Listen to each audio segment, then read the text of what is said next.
बहुत सारी सीटें थोड़ी थोड़ी वोटों से आ रहे हैं, थोड़ी थोड़ी वोटों से आ रहे हैं और कई जगह से शिकायतें भी मिली हैं। नहीं, कांग्रेस एकजुट थी। ये तो आप लोगों की बात कहानी थी। कोऑर्डिनेशन रखना किसका काम है? अंडर प्रोटेस्ट हम स्वीकार करेंगे। अब लोकतंत्र है ये, और तंत्र एक अलग चीज होती है। तंत्र का कितना रोल है इसकी जांच करेंगे हम, क्योंकि बहुत सारी सीटें थोड़ी थोड़ी वोटों से आ रहे हैं, थोड़ी थोड़ी वोटों से आ रहे हैं और कई जगह से शिकायतें भी मिली हैं। कहीं बैटरी की शिकायत मिली है, कोई मिली है, और जिस प्रकार से लोडिंग हुई है, मतलब डिले वो हुई है, उसके हिसाब से भी है। लेकिन नहीं आओ, वो हमारे जो है AICC वाले इलेक्शन कमीशन में मिलेंगे, सारी बात कहेंगे, लेकिन इसमें कोई दो राय नहीं। आश्चर्यचकित हुई। क्या बड़ा कारण मानते हैं आप? आपने एक तंत्र की बात कही, लेकिन एक कांग्रेस के अंदर भी एक तंत्र काम कर रहा था। कोई लीडर 6 दिन के लिए प्रचार करने नहीं जाता है, कोई लीडर दिल्ली में बैठ के केवल इंटरव्यू करता है। वो उस तंत्र नहीं, कांग्रेस एकजुट थी। ये तो आप लोगों की बात कहानी थी। अब बीजेपी का तो आप देख रहे नहीं, विद साहब कहीं घर से नहीं निकले। रामविलास जी शर्मा जी टिकट काट दी गई थी, वो तो अलग बात है। देखो, कोई भी प्रजातांत्रिक पार्टी होगी, लोकतांत्रिक पार्टी होगी, मतभेद स्वाभाविक हो सकते हैं, लेकिन मनभेद किसी का नहीं था। साहब, कुमारी शैलजा ने आज सवाल उठाया है कि प्रॉपर कोऑर्डिनेशन नहीं था, तालमेल नहीं रखा गया था प्रॉपर। कुमारी शैलजा ने कहा है कोऑर्डिनेशन रखना किसका काम है? सबका काम है कोऑर्डिनेशन। कौन सा कोऑर्डिनेशन का मतलब की बात जब आप कर रहे हैं तो क्या आप EVM की ओर इशारा कर रहे हैं? क्योंकि आपकी पार्टी ने कहा कि स्लो रिजल्ट जो है वो अनाउंस किए जा रहे हैं। कुछ ना कुछ है ना, जब इस बात की वो करेंगे। शिकायतें मिली हैं हमारे को कि भाई बैटरी की कहीं 99% बैटरी थी, कहीं 70% थी। इस किस्म की शिकायतें उम्मीदवारों ने दी हैं, तो सारी हम उनका करेंगे। बड़े साहब, एक जो बात कही जा रही है एनालिसिस के तौर पे कि जो जाट और नॉन जाट में ये चुनाव बट गया और नॉन जाट वोटों का कंसोलिडेशन, पोलराइजेशन हुआ बीजेपी के पक्ष में। इस पर आप ऐसा कुछ नहीं है। ये आप लोग यहाँ कोई जात पात का नहीं। कांग्रेस की राजनीति है, कांग्रेस की स्पष्ट नीति है, न जात पे न हाथ पे मोहर लगेगी। हाथ हुड्डा साहब, अब आपके पास क्या ऑप्शन बचता है? अब तो नतीजे सामने हैं, अब ऑप्शन आपके पास क्या बचता है? क्या करने वाले आगे आप?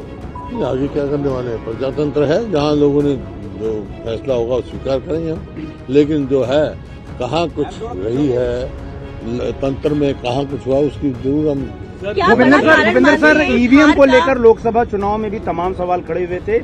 कई सीटों पर मार्जिन को लेकर, वोटों की गिनती को लेकर सवाल हुए थे और उसके लेकर संतुष्टिपूर्ण जवाब नहीं मिला था। अभी जिस तरह के सवाल उठ रहे हैं 99% और 66% वाला, जहाँ पर नई EVMs का इस्तेमाल हुआ, बता चुके आपको लेकर किस तरीके से बता चुका मैंने। रिप्रेजेंटेशन वो AICC में जयराम ने कहा है, वो करेंगे बात। जयराम जी ने कहा है कि जाएंगे। जयराम जी ने कहा है कि इस रिजल्ट को कांग्रेस स्वीकार नहीं करेगी। इस रिजल्ट को अंडर प्रोटेस्ट हम स्वीकार करेंगे। हुड्डा सर, अभी हाल में लोकसभा चुनाव हुए थे, वहाँ कांग्रेस का प्रदर्शन पिछली बार यानी 2019 की तुलना में बेहतर हुआ था और महज कुछ महीने बाद बीजेपी एक बार फिर तीसरी बार हैट्रिक लगाती है, सत्ता के पक्ष में वोट मिलता है। बीजेपी की ताकत मानते हैं या आप लोग अपनी कमजोरी मानते हैं? 19 में जोड़ जुगाड़ से इन्होंने बनाया था, सरकार बनाई थी। अब मैंने जो बताया उसका कारण बताया। अगर ये ऐसे होते तो इनको मुख्यमंत्री बदलने की क्या जरूरत थी?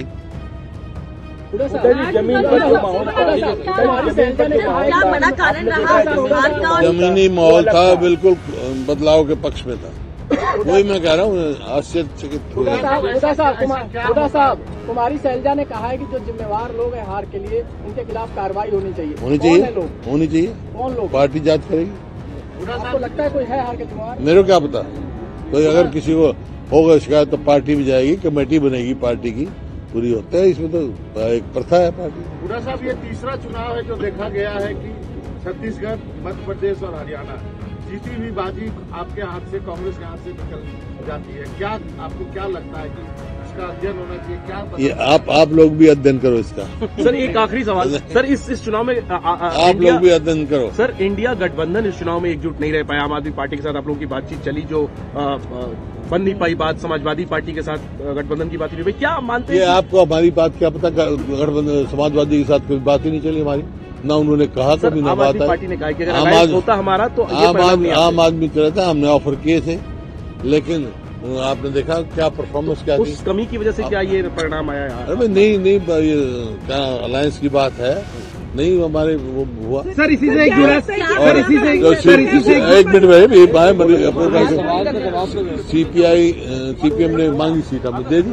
अगर आम आदमी पार्टी भी अपने उसके हिसाब से मांगती जो ड्यू था उसका हम जरूर देते। हमने तो ऑफर किया था, बस हो अब आज पद